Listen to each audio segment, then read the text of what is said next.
Hello everybody, we are here with your HADES guide. We are going to be playing HADES in the mid lane. He is really good in mid and solo, but I prefer a slightly more aggressive damage based HADES compared to a tankier one, although by nature of HADES, he is kind of hybrid buildish. We are going to be starting off with tier 2 Bancroft, a health potion, a mana potion, and blink. Blink is a crucial active on HADES, and while I wouldn't necessarily force you to get blink at level 1 if you're not comfortable with it, if you don't have blink, it really takes away from what you can accomplish on HADES for the early stages of the game. So if you're gonna get your beads early in the game and then your blink, that's okay, but you're gonna have a pretty passive level 1 through 12. I would recommend trying to learn how to play with the blink as your first active, if at all possible. Our ability that we're going to get at level 1 in HADES is Devour Souls. But before we can talk about any of HADES' abilities, we need to talk about his passive, because his passive has an effect with all of his abilities. HADES applies a system called Blight.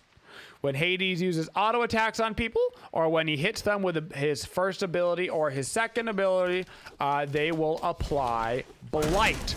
Blight is the effect that you can see on these targets. It's got that little spooky animation on them, and that means that your abilities will have bonus effects on these people. We're going to go over to the red buff. HADES is actually one of the mid laners right now that can do red buff at level 2 without any problems. Just wait a couple of seconds before you use your 3, so that way you don't have to sit in this bonus damage on the red for an extra couple of seconds. So we apply Blight with our auto attacks, we apply Blight with our 1, we apply Blight with our 2. And that puts these effects on people. Not only does it put this fun little effect, it also actually gives us a small reduction. Enemies have their magical physical power reduced when they are blighted.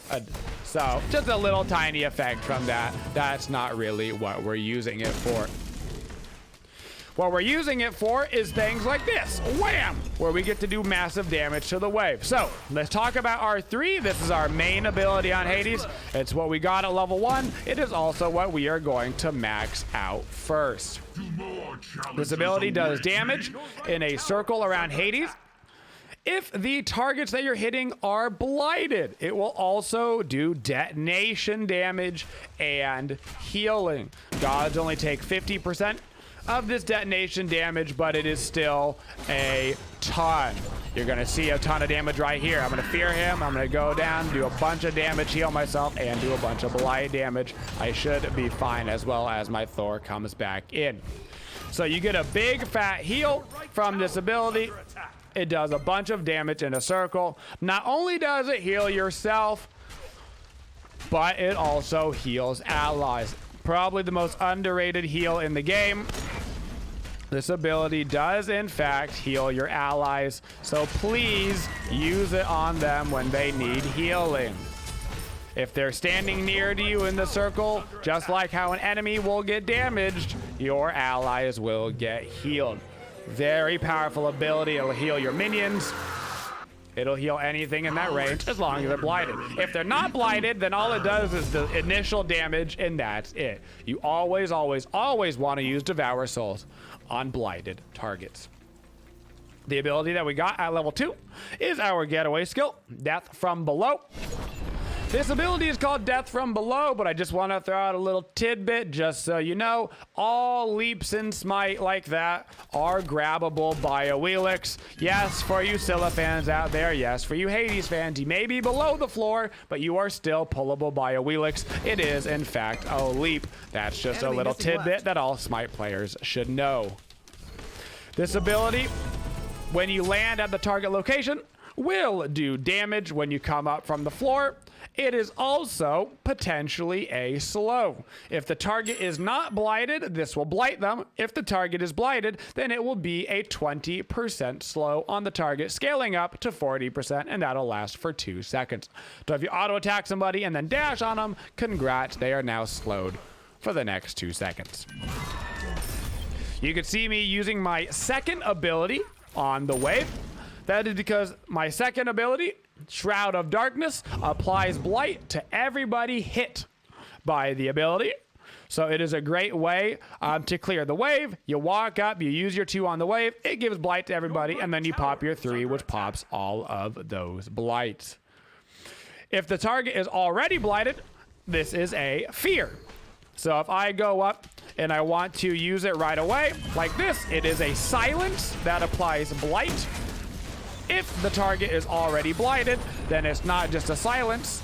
I'm gonna go into this fight actually and use my ulti right here. This is a little bit greedy, but it's all I can do. I was getting cut off by a Vulcan ult, so I pulled that minion so I had an extra target that I was hitting in order to get that bonus lifesteal from the Bancrofts, but unfortunately nobody, my Sylvanas, could not get to me in time right there. So this is a 1 to 2 second silence or a 1 to 2 second fear if they're already blighted. The most common way you use this ability though is going to be on the wave in order to apply that blight so you can use your 3 more effectively. Finally, on Hades, what makes Hades really Hades is his big fat ulti, Pillars of Agony. This ability does damage over time, so the longer you channel it, the longer people take damage that are inside of it. It also gives you a ton of protections. And by a ton, I mean a ton. 60 through 160 protections, plus a 10% flat mitigation while you are in it. Also, if targets are blighted that are inside of this ability, so say you dash on somebody and then ulti them, they will also have their protections reduced. So it can be a protection debuff if the target is blighted. If they're not blighted, it still does everything else. It just won't reduce their protections. And that is all the things that Hades kit does. Just so you know, your ultimate also has 8 procs of damage. It procs every 0.5 seconds for 4 seconds. I'm gonna head over to the left lane, see if I can't get a little gank out right now. Might be able to actually reach this. I've got my blink, so I can blink dash in order to get closer. Doesn't look like we're gonna be able to though, so I'm just gonna walk over to Nem, get some damage, waiting for him to use his shield before I fear. Now that he's ultied me, I'm gonna throw down my ult as well. There is a Vulcan coming, so I know that ulti is on its way. Now I'm just gonna kind of back out of this. We got the Nem dashes, Vulcan ult, Nem ult, Nem beads, all sorts of things. So I'm gonna back out. Unfortunately, the team is not gonna be so lucky. So we got Bancrofts as our first item, and now we are getting Lifesteal Boot as our second item. On Hades, your priority for your build is Lifesteal, Lifesteal, Lifesteal. Your abilities scale so well with it, particularly your Devour Souls. If you have a target blighted and then you use Devour Souls, the combination of the Lifesteals is ridiculous. Not uncommon at all for Hades to heal for 100% of his HP with a Bancrofts and a Lifesteal Boot. An enemy has been With Hades, you're always going to want to fight near minions if at all possible. If you can fight in the middle of a wave or in the middle of a jungle camp, that is better for you. The more targets you can apply blight to, the more damage that you're going to do, the more lifesteal that you are going to get. So always, always, always look for opportunities to be fighting inside of minions. This goes for all minions, not just... This goes for player-made minions as well. So like a Vulcan turret, I can go ahead and apply on... Oh my goodness, there's a Horus here, by the way, in case you're wondering. Whether it's Bakasura minions... But I am still capable of killing all of you. Let's see if we can't get a little combo off here and try to live by juking back the other way. And I'm going to be able to, it looks like, unless they continue to die. So Nuwa minions, Baka minions, all of these things will give you so much lifesteal if you can fight inside of them, not to mention the bonus detonation damage.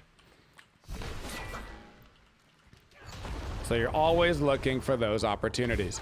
You can see at level 8, I am holding my point. That is because I want to get a point in my 3 and my ultimate when I hit level 9. If you want to put the extra point in the 1 just to get some damage here at level 8, that's fine. But I almost always hold my point at level 8 in order to max out my 3 and my 4 as soon as possible. Our level order for Hades at the very end is 4, 3, 1, 2. Max your ulti, then your 3, then your 1, and then finally your 2. Your 2, while a decent CC ability, is mostly used for the application of Blight, and so the actual silence effect on it isn't nearly as relevant as just the burst damage. Burst damage, Hades. For our build, the 2 things that we're really looking for is lifesteal and cooldown. So I'll be getting Bancroft's Healy McSteely's and a Typhon's Fang 3rd. And then we will start moving into some cooldown items. Those cooldown items on Hades can be hybrid, so they can be like tanky items. There's absolutely nothing wrong with items like Mantle of Discord, where you're getting those protections on Hades and the cooldowns together. But I want you to keep in mind that at the end of your game, at level 20, your ultimate is going to give you 160 protections, and max protections in Smite are 325. So at any given time, you really don't want to build more than 160 protections, because otherwise you're going to be overcapping in your ultimate really, really hard. So maybe look for things more so along the percent mitigation route, like Spirit Robe, than necessarily just high damage numbers. Horus ultied in. I'm going to use my ulti there for protections. I'm probably still going to die. It's going to be close. But right there, I see the Vulcanal is going to land on top of me, and there's absolutely no way for me to get out of the Vulcanal range in time. So I pop my ultimate, which allows me to, 1, start life stealing on all my opponents around me, but also gives me that 10% mitigation plus those 85 protections, which makes me take way, way, way less damage from that Vulcanal than I would have otherwise, and I managed to live through that engagement. Hades' tankiness is very, very natural just coming from his ulti, even before you have tanky items. Our standard combo on Hades is going to be the simple 2-3. When we're looking to fight targets, especially with our blink, if you're fighting one person, you want to blink auto 2. That way you get the fear on them. If you just blink 2, it's going to be a silence, which isn't as intimidating as the fear. Oftentimes you can force people's beads with the fear, and because you use blink to initiate and not your 1, it means you can chase them with your 1 after they use a getaway skill and then get them stuck in your ultimate. That is your absolute best case scenario. Once again, that is blink auto 2 very quickly, and then you can follow up with your 1, 3, and ulti depending on if they beads or not. If you don't have your blink up, that's fine. You can just go ahead and wait for a dash opportunity. That will apply Blight. Then I use my fear. He popped his beads right there, as most people do on the fear, but it didn't matter. He was already in the range of my Devour Souls, and so his soul got devoured. Gonna head back over towards my red buff. Now that I know that Vulcan's beads are down as well, it also gives me the opportunity to play even more greedy on him.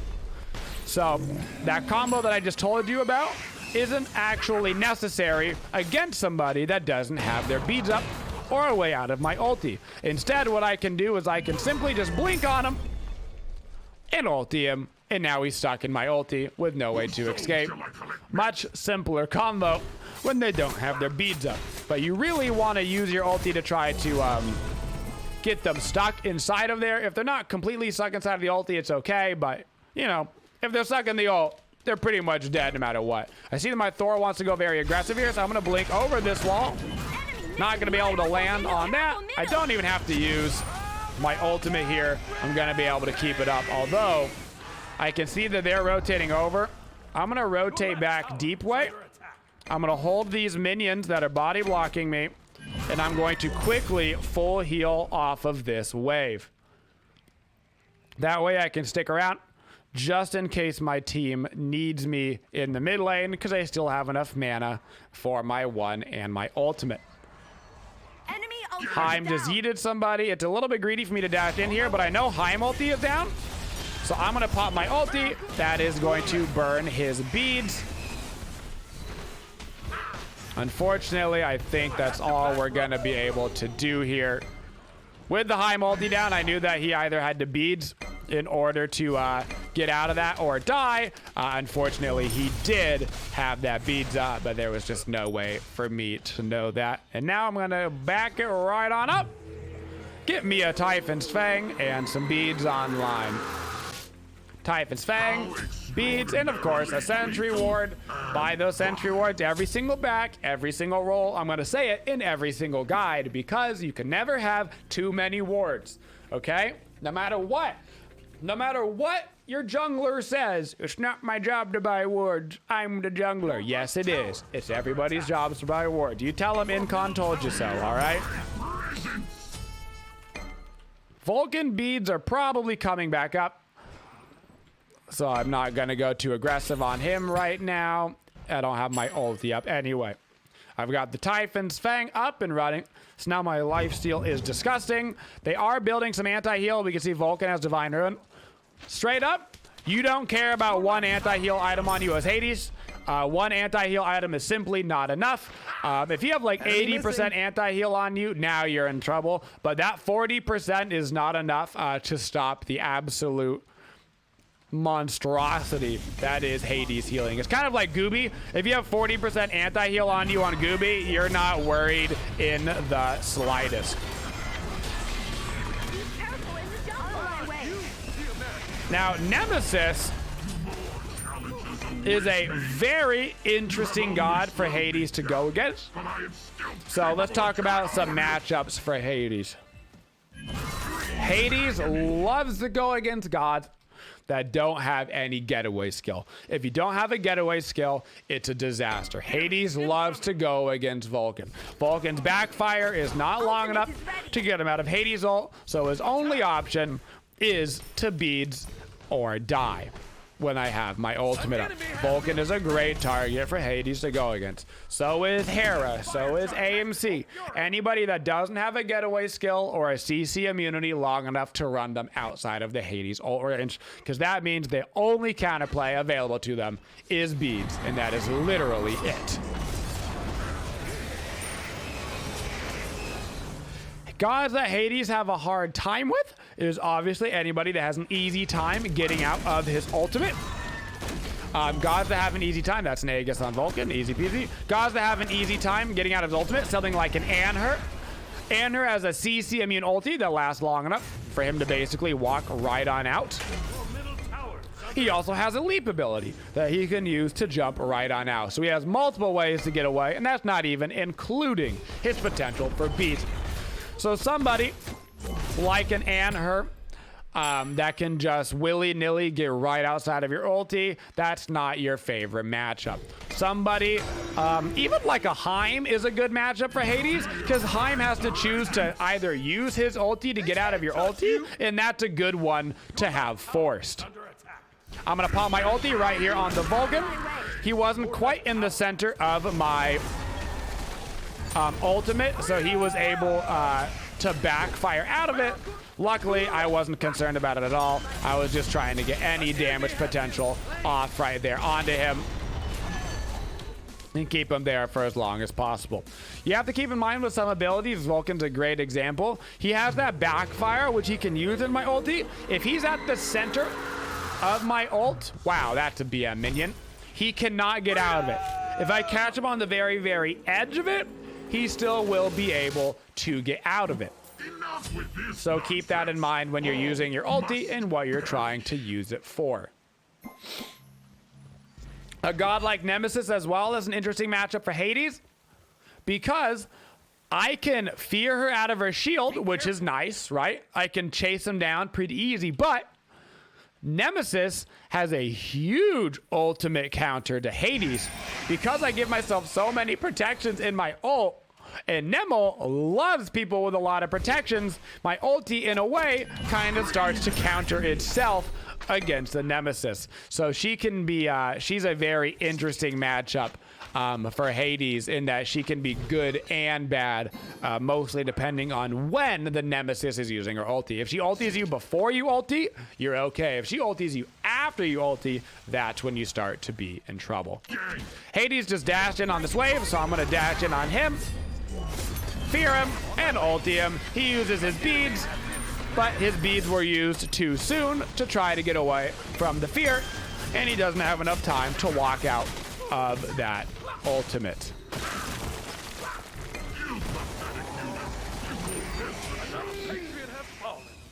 So as my fourth item, you can see that I went Spirit Rope. Not super concerned about my damage output right now. I'm feeling very confident in that. Wow, that is a very fast Nemesis. She is out of here. I'm gonna heal up my Thor right there with my 2-3 combo on that speed buff. Unfortunately, we were not able to reach the Nemesis, but she did have to use her beads, which means if I can catch him with his dash down, I'll be able to get him.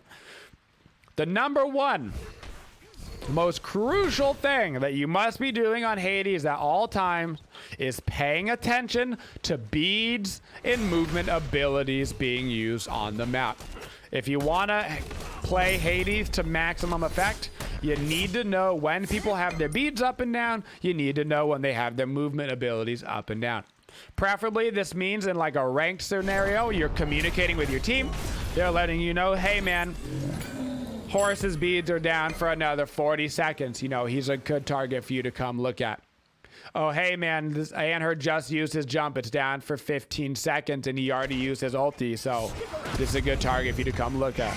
You've got to be paying attention to it, because if you want to maximize your ultimate's effectiveness, you need to know which is going to be the best target to use it on. And that can very easily change from fight to fight. It usually won't be as easy as, oh, this target can never get out of my ulti, so I'm always going to ulti them.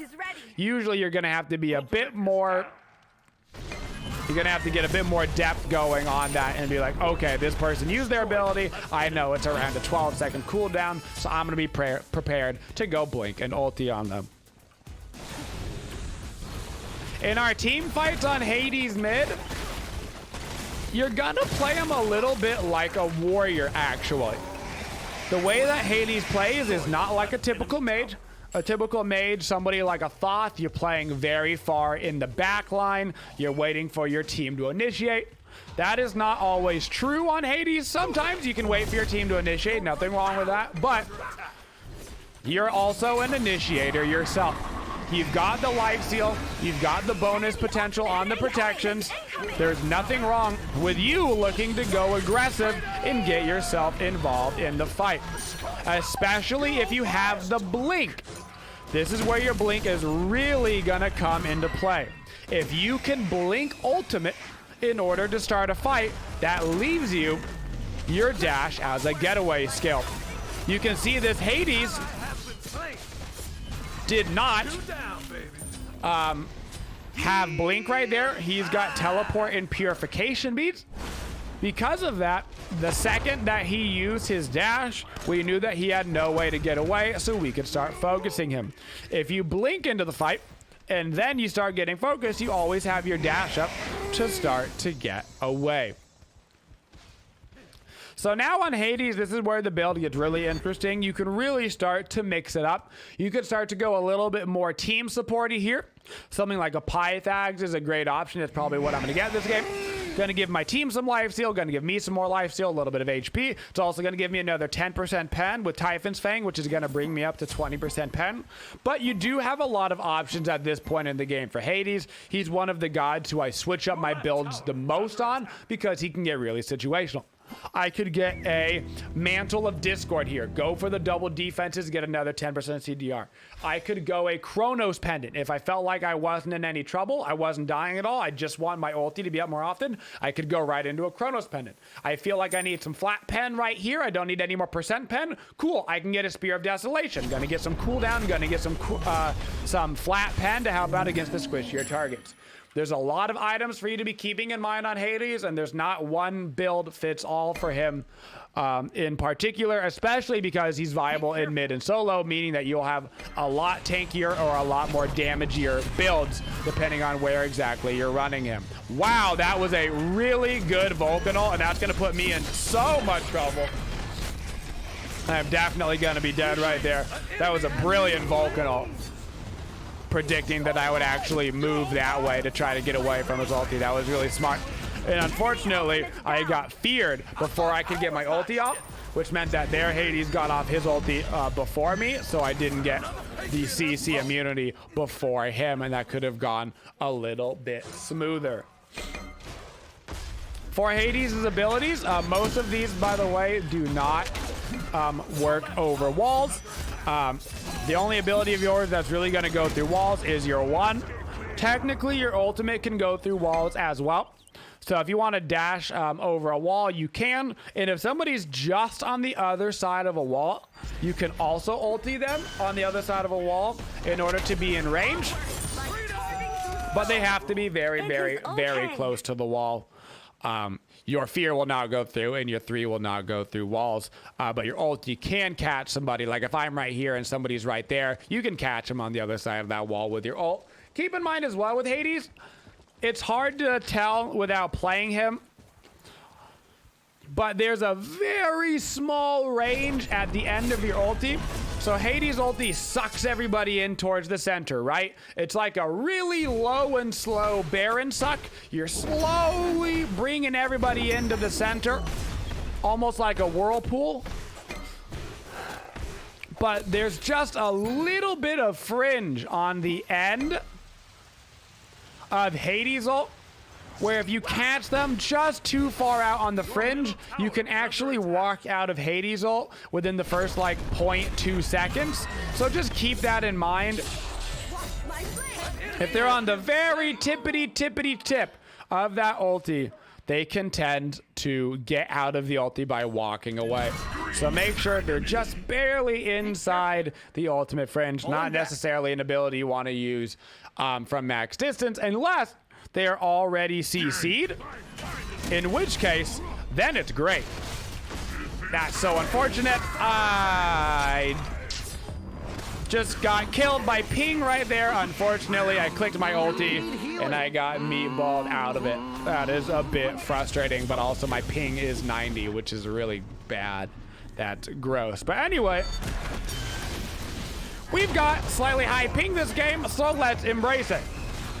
Our abilities aren't necessarily going off when we are clicking them, which means we're not going to be able to be as responsive as we would like to be right now. So because of that, I'm going to go a little bit more defensive with my build here at the end, and I'm going to start working on a Mantle of Discord in order to give me a little bit more defenses to help me live through some of the stuff.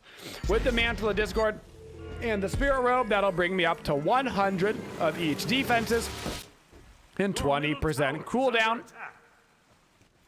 So I'm going to not want to build any more protections than that, because combined with my ulti, that's going to be 160, and I'm already giving Nemesis enough love with her ultimate as is. Now we're going to be on the defensive here. That is fine. Hades doesn't mind defense at all. Beads are down for a minute and a half, so I got to be a little careful, but my blink is up, which means if I want to set up the team, I can try to sacrifice my body and go in with a blink ultimate to try to force a bunch of actives, to try to force a bunch of ultis, and hopefully set up the rest of my team for things like Mulan ulti, Thor ulti, where they can follow up without any way to get out of that CC. This is a little bit aggressive to go for the Gold Fury over here. While we don't have the Fire Giant, we should probably just like retreat. He is Apollo. He's just chilling in the air. He's got Transcendence. He can sit in the air for as long as he wants. Here at the end of the game for Hades, we are transforming into a lot more of a front line than you would standardly play the mage. So I'm going to be looking for opportunities where the enemy is too grouped up for a blink silence ultimate. That is what I'm really looking for at the end. If I don't feel confident that I'll have enough time to do the blink silence ulti, then I'll just go immediately into the blink ulti. Especially if it's at one of the times where my ping is a little bit higher, where I don't feel like I can get everything off and get the CC immunity off in time before they turn on me. So right now we're going to be sitting behind some walls, just waiting for them to go in. When we're defending on Phoenixes, I want to wait for them to actually be in the Phoenix range. Once they're in the Phoenix range, that way I can use my ulti to make sure that we're getting those Phoenix attacks off as well. I prefer to not have to ulti them outside of the range where we're not getting to utilize some of that Phoenix damage. Our Mulan is real back there right now. Not where they should be. That's gonna make this a 4v5 defense. Horus is looking to ulti in. He actually didn't do that super well. I'm looking for that opportunity to blink ulti in on this. I'm waiting for the wave. I want to fight in on this wave as Hades. Now I'm going to blink in, look for the Vulcan, and I'm in the back. I blink. I get the 3 off. I get the 2 off. And they are getting zoned quite hard. I pop my beads. The second that I get out of that ulti to continue my CC immunity, and I think I just got hit by a Vulcanal outside of the Vulcanal range, unfortunately. It looks like they're going to be able to take down our Titan right here. That came down to simply a little misplay from the Mulan fighting outside of the Phoenix range. I think he tried to come behind them for a gank, but they had it warded, and because they had it warded, we had to fight that in a 4v5 scenario.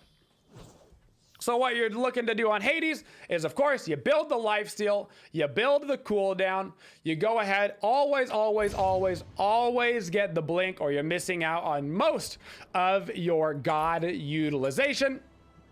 And if you're going to be fighting underneath something like a Phoenix, make sure that you stay for the ulti to be in range of the tower of the Phoenix to make sure that you're getting that bonus damage in on your defenses to try to maximize those defense attempts. And that is our Hades guide.